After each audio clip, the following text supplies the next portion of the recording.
forme. Aujourd'hui, notre défi, les amis, c'est de monter à 45 mètres du sol en défiant la loi de la gravité. Allez, pas de panique. Pour ceux qui ont le vertige, ça va très bien se passer. De là-haut, on voit un panorama, c'est royal.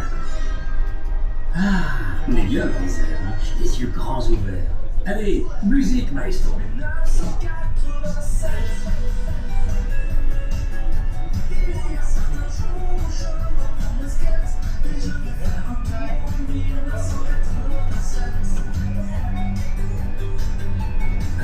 J'adore cette chanson, j'adore l'année 1987. C'est l'année d'ouverture du Futuroscope. Regardez-moi ça. Quand on y pense ici, il y a presque 40 ans, il n'y avait rien, absolument rien. Une grande plaine balayée par les vents. Autant dire que les vacanciers qui passaient sur l'autoroute filaient directement vers les plages sans s'arrêter. Vacances en Vienne, vacances sereines.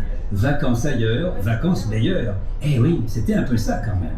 Sauf qu'un jour, tout a changé. Dans les années 80, René Monory décide de prendre le destin de son département en main pour relancer sa terre natale.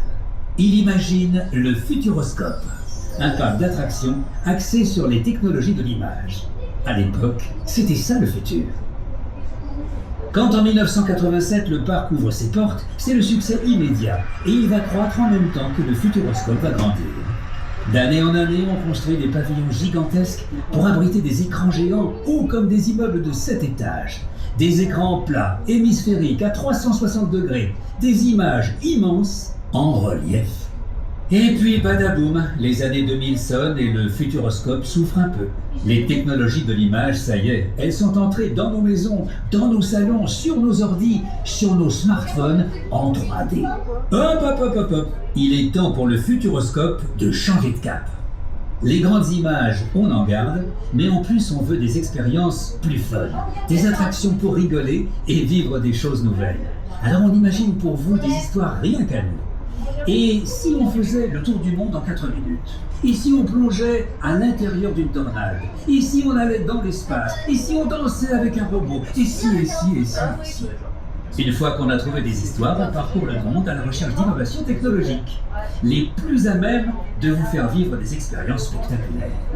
Et si la technologie en question, on ne trouve pas exactement celle qu'on veut, on la crée de toutes pièces, en assemblant plusieurs technologies. C'est notre savoir-faire. Et du coup, ce qu'on réalise est unique, jamais vu ailleurs.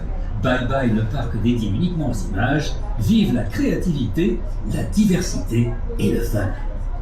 Puis 2020 débarque avec sa fichue crise sanitaire. Le parc ferme de longs mois. De quoi avoir le moral dans les chaussettes. Mais non, c'est le moment précis que choisit le Futuroscope pour se retrousser les manches.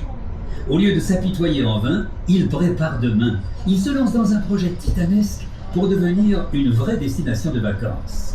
À ses portes, la construction de 2 hôtels thématiques, d'une grande esplanade et d'un parc aquatique unique au monde. Tout ça à proximité d'une grande salle de spectacle et d'un centre de vol en chute libre sur une étendue de 13 hectares. Le plus gros projet de la Nouvelle-Aquitaine. Le Futuroscope construit son avenir autour du parc et aussi à l'intérieur, parce qu'on ouvre une attraction majeure tous les 2 ans. Entre-temps, pour que votre plaisir reste intact, on continue à renouveler les autres. Oh, nous redescendons lentement, profitez de ces derniers moments pour voir le Futuroscope de plus haut. À bientôt!